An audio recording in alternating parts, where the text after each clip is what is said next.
This episode of The Young Turks is brought to you by Netflix. Go to netflix.com/TYT for an awesome free trial membership. Saudi Arabia, there were protests, and the ruling monarchy did not like those protests. So what did they do? They went straight to the nuclear option. They started firing on the protesters, live rounds. They also did let me get you the exact name so I don't get this wrong. Right, stun grenades. There you go.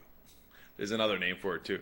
You know, Wendy sometimes says that I'm like George W. Bush in that way. Like, she'll ask for a word. She's like, you know, those kind of grenades that stun you. And I'm like, stun grenades? There's another word for it. But anyway, okay. So, protests in Saudi Arabia, and immediately the monarchy starts firing into the crowd, has ordered that. Also stun grenades. Look, stun grenades are pretty extreme, right?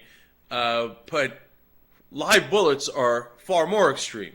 There's not any reports of anybody killed yet. I don't know if it's because no one was killed or if because there's just no reports of it. Saudi Arabia does not even have a parliament. It is purely a monarchy. Now, the king of Saudi Arabia, along with, of course, his whole family and government, also shares power with the Wahhabi clerics. And the Wahhabi sect of Islam is the most pernicious, dangerous, and causes a great amount of danger throughout the world. But don't worry, they have maintained their power through the protests so far. And I like how the Saudis were like, you know what? When we're doing protests, we're not going to go step by step here. Oh, Mubarak did a little violence. He, you know, there were sticks and stones, and he brought in the tanks, but he didn't use them. Gaddafi, you know, started with rubber bullets and then changed to live bullets later. No, the Saudis just went to the end step and said, all right, you do any kind of protest, and we will kill you. Now, will the American government speak out on that? My guess is hell no, hell no. There might be a couple of like little, oh, perhaps this shouldn't go that way. Maybe, right? But there won't be any real demands from the Saudi government that they treat their people right and not fire into peaceful protests. Why? Because this is what we talk about this all the time. Lobbyists in this country absolutely control the country. And that's true of our banking industry. It's true of our oil industry. It's also true of some foreign countries that have done a brilliant job at it. Now, everybody always talks about Israel, and Israel's lobby in the United States is enormous and incredibly powerful. Anyone who tells you otherwise is just being politically correct and, you know, trying to avoid the truth. Does Israel have a strong lobby that affects our politicians? Of course! But you know who might have an even stronger lobby? The Saudis. And I know it's connected to the oil money that we think we need, etc. And there's a lot of people who make a lot of money from Saudi Arabia, and that has a lot to do with it as well. But think about how effective the Saudis have been at limiting criticism from the United States government. 15 out of the 19 hijackers were Saudis that did 9/11, okay? The Saudis are the ones that have the Wahhabi sect that is spreading the ideology of radical Islam throughout the world. And have we ever criticized them on that? On an official level? Have we insisted on it?